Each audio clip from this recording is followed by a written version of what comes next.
Hey everybody, welcome back. My name is Drew and we are going to dive into edit logo templates from the Heritage Ultimate Logo Bundle, if you will. What we're supposed to ungroup, what we're supposed to customize, what not to customize, and an easy way to do it. So let's jump in. You're going to open up whatever logo that you want from the bundle, Ultimate Logo Bundle. You'll see up here, go to Logo Templates. One thing that you'll probably want to do before editing anything is open up the fonts and drag them into your font book. Because if you don't have them in your font book, when you open this up, all this is going to be in red. Like all of the, it'll say like, we can't find these fonts, you know, your computer will tell you. So go ahead and open up from the Finder, go ahead and drag all of those fonts in. That way, all of the logos that you open up from Illustrator or Photoshop, the fonts will load and then you'll be able to edit them. I thought that this one would be a pretty good one to figure out how to edit for you. I mean, they're all going to be the same way and we're going to make something like this. So obviously it's not as nice and elaborate. The first thing that you want to try to understand is that this whole frame is a compound path. So everything that's included in this kind of like frame with the head of this scuba diver attached, and this is just for this logo, is going to be a compound path. But the first thing you want to do to edit this, if you just go in here and start trying to edit stuff, you're going to see that this is grouped together. So again, if you double click, it'll say group together, and so this might be a hang up. Some of you might just want to be changed the text. You don't want to change any of the pictures. Well, this is great. All you got to do is click, right click, ungroup, and so now all of this stuff is not going to be grouped together anymore. So the logo, the only thing that's now grouped together still is this entire frame. All of the text that was grouped to this illustration is now editable. So you can go in here, click, and then this is editable. So our text is customized, and then you can do that for any of the other ones, you know. So you can, I think what I did on the other one was template or templates. So boom, you can change any of this text. This might be 2021 by the time you're watching it here, so boom. And of course you can change all of these. So if you don't like, you know, if you want something different, you can go in here and change it. So everything at this point, text-wise, is ready to be edited. Now, the hang-up for some of you might be, how the heck do I get this giant illustration out of the way if when I try to drag it, it's attached to the frame? Now, you can keep like ungrouping all of this stuff, and what you'll see is that now, well, all I did was ungroup the frame from the background, and that's fine. Okay, so that's actually a good place for us to be.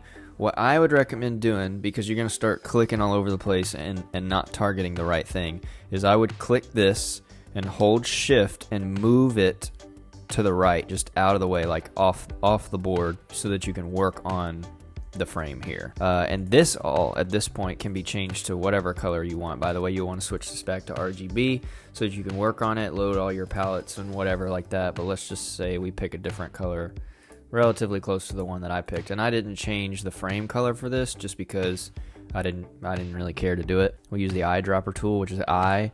We'll go in here and we'll make this just like a little bit lighter or something, just a little bit of that's not quite right, but whatever.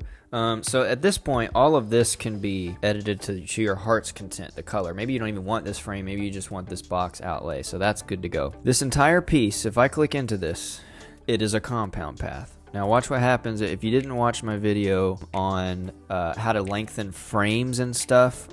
Go watch it. It'll show you how to edit all of the frames and stuff like that comes in the vintage font bundle. You have to use the direct selection tool because all of those frames are compound paths. Now watch what happens when I release the compound path.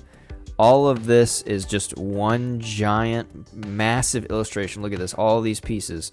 So if I move this big one out of the way, you can see what I'm left with is like silhouettes of like the dots and all the illustration. Now if I grab another piece, now if I do this, then I'll have to ungroup, and it's all of these different pieces. You see how this can get super messy? Like this is not what you want to be doing. So we're gonna Command Z all of this stuff because it's just gonna take it's going to take you forever to try to sort it out if you try to edit it as a compound path. Now, what you can do is click into this so that you could click into the compound path, and it might get a little messy. But what I like to do is hold the Command or the Alt key, so that you get the direct selection. So you see the white arrow there, drag it over a nice big chunk of this, because let's just assume your problem is you want this illustration changed. Well, you can just delete that part, then keep going, dragging the illustration. So by this point, all you'll have to do is pretty much just drag over certain parts. Oops. See, don't do that, because then don't use the selection tool, because then you grabbed everything. So we'll just drag all of these little parts, or maybe you wanted the illustration to be the same and all you wanted to do is change the text. We'll just go one step backwards and you should be good to go. And so then what we'll do is we'll grab this right here, we'll zoom in a little bit, and you can use the direct selection tool just to grab that thing. We'll just grab this piece right here, done. Grab this piece right here, and so it's gonna get a little messy, I mean, there's just not a lot you can do about it. You just got to get it out of here. Right there's the last piece. Oh, nope. There we go. Okay, now so you see how that's going to take some time. And then you used shift to move this. So by the way, this is still all dragged out. And if I release the compound path now, you can see that it's just one piece that you can ungroup. So what you could do is you could take all of this out if you wanted to and leave just the frame like that. You could do it like that. That could be cool. Anyway, I'm not going to go through all that. You see how you can get granular with it after you kind of get it out of the way, but you held shift, so hold shift to move it back into place, right? Okay. And about right there. I don't know. You'll have to play with it just to make sure that it's right. So now we're ready to put a different little illustration in place. Now it could be something that's your own, and by the way, this is all still easy to edit, and then this color is also easy to edit.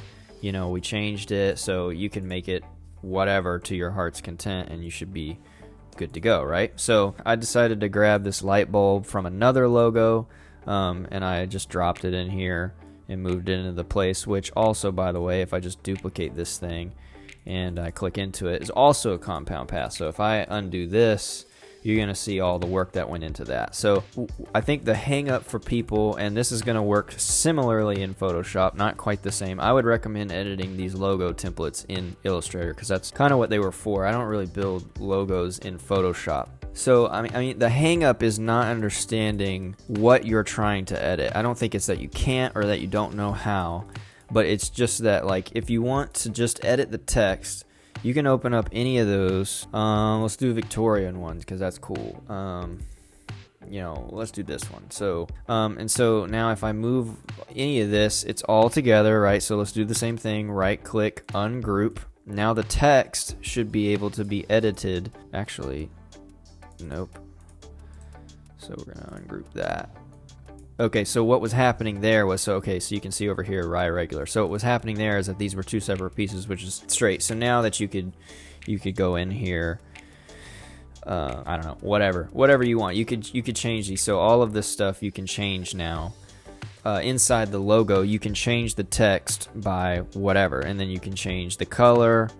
Make sure you switch it to RGB, so that you can have all your colors and your palette and all that stuff. And we can change this to gray, whatever. You could change it to whatever you want. So after that, everything is editable after you ungroup it. But if you're trying to change this, let's say that you don't want this to be as long, you can go in here and grab the corners with the direct selection tool and move them back, right? So it's just knowing what parts of stuff that you want to edit, right? All right, well, I hope that was helpful for you. Again, it's just knowing what you need to edit, what part you need to ungroup, what part you need to customize, things like that. If you don't have the bundle and want to grab it, check out the link in the description.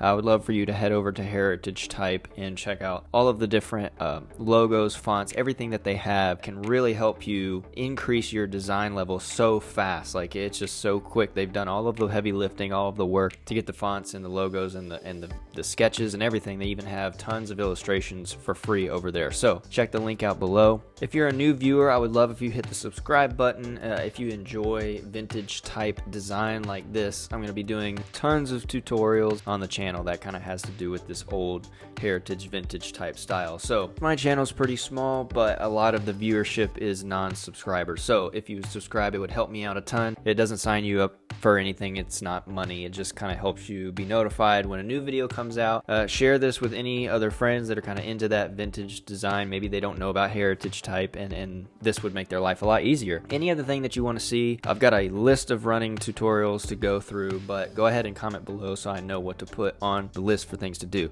So thanks again for watching, and I will see you in the next video.